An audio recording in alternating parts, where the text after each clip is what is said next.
ಹಾಸನ ಕ್ಷೇತ್ರ ಜೆಡಿಎಸ್ಗೆ ಬಿಟ್ಟುಕೊಟ್ಟ ಹಿನ್ನೆಲೆ ಮುನಿಸಿಕೊಂಡಿದ್ದ ಮಾಜಿ ಶಾಸಕ ಪ್ರೀತಂ ಗೌಡ ಕೊಂಚ ತಣ್ಣಗಾದಂತೆ ಕಾಣ್ತಿದೆ.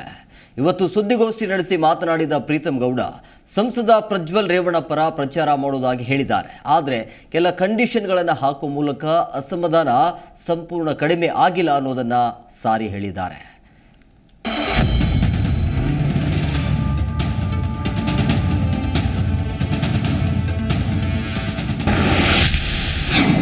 ಪ್ರಜ್ವಲ್ ಪರ ಮತಯಾಚನೆಗೆ ಪ್ರೀತಂ ಗೌಡ ಕಂಡೀಷನ್. ಎನ್ಡಿಎ ಅಭ್ಯರ್ಥಿ ಎಂದು ಮತಯಾಚನೆ ಎಂದ ಮಾಜಿ ಶಾಸಕ. ರಾಜ್ಯ ಬಿಜೆಪಿ ಪ್ರಧಾನ ಕಾರ್ಯದರ್ಶಿ ಮಾಜಿ ಶಾಸಕ ಪ್ರೀತಂ ಗೌಡ ಅಸಮಾಧಾನ ಇನ್ನೂ ಕಡಿಮೆ ಆಗಿಲ್ಲ. ಹಾಸನ ಕ್ಷೇತ್ರ ಜೆಡಿಎಸ್ಗೆ ಬಿಟ್ಟುಕೊಟ್ಟ ಹಿನ್ನೆಲೆ ಮುನಿಸಿಕೊಂಡಿದ್ದ ಪ್ರೀತಂ ಗೌಡ ಚುನಾವಣೆಯ ಕಾವು ಪ್ರಾರಂಭವಾಗಿ ವಾರಗಳೇ ಕಳೆದರೂ ಹಾಸನದತ್ತ ಮುಖ ಮಾಡಿರಲಿಲ್ಲ. ಆದರೆ ಇವತ್ತು ಹಾಸನದ ತಮ್ಮ ನಿವಾಸದಲ್ಲಿ ದಿಢೀರ ಸುದ್ದಿಗೋಷ್ಠಿ ನಡೆಸಿ ಪ್ರೀತಂ ಗೌಡ ಮೋದಿಗಾಗಿ ಪ್ರಜ್ವಲ್ ರೇವಣ್ಣ ಅಥವಾ ಜೆಡಿಎಸ್ ಹೆಸರು ಹೇಳದೆ ಕೇವಲ ಎನ್ಡಿಎ ಅಭ್ಯರ್ಥಿ ಪರ ಮತಯಾಚಿಸುವುದಾಗಿ ಹೇಳಿದ್ರು. ಹೊಳೆನರಸೀಪುರದಲ್ಲಿ ಕಾಂಗ್ರೆಸ್ ಅಭ್ಯರ್ಥಿಗಿಂತ ಎನ್ಡಿಎ ಅಭ್ಯರ್ಥಿ ಎಷ್ಟು ಲೀಡ್ ತಗೋತಾರೋ ಅದಕ್ಕಿಂತ 1 ಮತ ಹೆಚ್ಚಿಗೆ ಕೊಡಿಸೋದು ನನ್ನ ಗುರಿ ಅಂತ ಹೇಳಿದ್ರು.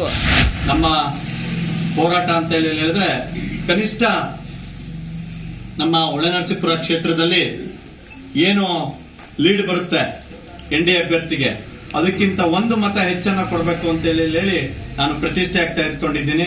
ಹಾಗಾಗಿ ನಮ್ಮ ಹೋರಾಟ ಎನ್ಡಿಎ ಏನು ಒಂದು ಕೂಟ ಇದೆ ಹಾಸನದಲ್ಲಿ ಅದನ್ನ ಗೆಲ್ಸಕ್ಕೆ ನನ್ನ ಮಾನದಂಡ ಒಂದೇನೆ ಬಲಿಷ್ಠವಾದಂತ ಹೊಳೆನರಸೀಪುರದಲ್ಲಿ ಎನ್ಡಿಎ ಅಭ್ಯರ್ಥಿ ಏನ್ ಮತ ತಗೊಳ್ತಾರೆ ಕಾಂಗ್ರೆಸ್ಗಿಂತ ಅದಕ್ಕಿಂತ 1 ಮತ ಹೆಚ್ಚನ್ನ ಹಾಸನ ವಿಧಾನಸಭಾ ಕ್ಷೇತ್ರದಲ್ಲಿ ಜೆಡಿಎಸ್ ಕಾರ್ಯಕರ್ತರು ಇದ್ದಾರೆ. ನಾವೆಲ್ಲ ನಮ್ಮಿಂದಾನೆ ಅಂತ ಹೇಳಲ್ಲ. ವ್ಯಕ್ತಿಗಿಂತ ಪಕ್ಷ, ಪಕ್ಷಕ್ಕಿಂತ ದೇಶ ದೊಡ್ಡದು.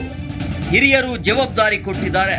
ರಾಜ್ಯದಲ್ಲಿ 28ಕ್ಕೆ 28 ಸ್ಥಾನ ಗೆಲ್ಲುವ ಮೂಲಕ ಇಡೀ ದೇಶದಲ್ಲಿ 400ಕ್ಕೂ ಹೆಚ್ಚು ಸೀಟ್ಗಳನ್ನ ಗೆಲ್ಲಬೇಕು. ನಾಳೆ ಸಿಮೆಂಟ್ ಮಂಜು ಜಿಲ್ಲಾ ಬಿಜೆಪಿ ಅಧ್ಯಕ್ಷರು ಆಲೂರಿನಲ್ಲಿ ಪ್ರಚಾರ ಮಾಡಲು ಸೂಚನೆ ಕೊಟ್ಟಿದ್ದೇನೆ. ಎನ್ಡಿಎ ಕೂಟ ಗೆಲ್ಲಿಸೋದೇ ನಮ್ಮ ಗುರಿ ಅಂತ ಹೇಳಿದ್ರು. ಕರ್ನಾಟಕದಲ್ಲಿ 28ಕ್ಕೆ 28 ಲೋಕಸಭಾ ಕ್ಷೇತ್ರ ಗೆಲ್ಲಬೇಕು. ದೇಶದಲ್ಲಿ 400ಕ್ಕೂ ಹೆಚ್ಚು ಸ್ಥಾನವನ್ನು ಎನ್ಡಿಎ ಪಡಿಬೇಕು. ಕನಿಷ್ಠ 370ಕ್ಕೂ ಹೆಚ್ಚು ಸ್ಥಾನ ಭಾರತೀಯ ಜನತಾ ಪಾರ್ಟಿ ಗೆಲ್ಲಬೇಕು ಅನ್ನೋ ಕನಸನ್ನು ಇಟ್ಕೊಂಡು ನಾವು ಕೆಲಸವನ್ನ ಪ್ರಾರಂಭ ಮಾಡಿದ್ವಿ.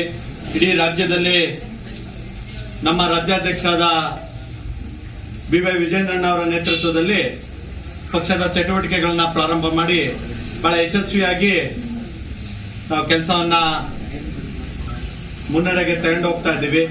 ಒಟ್ಟಾರೆ ಹಾಸನದಲ್ಲಿ ಇಂದು ಪ್ರಚಾರ ಮಾಡುವ ನಿಟ್ಟಿನಲ್ಲಿ ಕಾಣಿಸಿಕೊಂಡ ಪ್ರೀತಂ ನಾಮಕಾವಸ್ಥೆಗೆ ಕೆಲ ಬೆಂಬಲಿಗರ ಜೊತೆ ತಮ್ಮ ವಾರ್ಡ್ನಲ್ಲಿ ಪ್ರಚಾರ ನಡೆಸಿದ್ರು.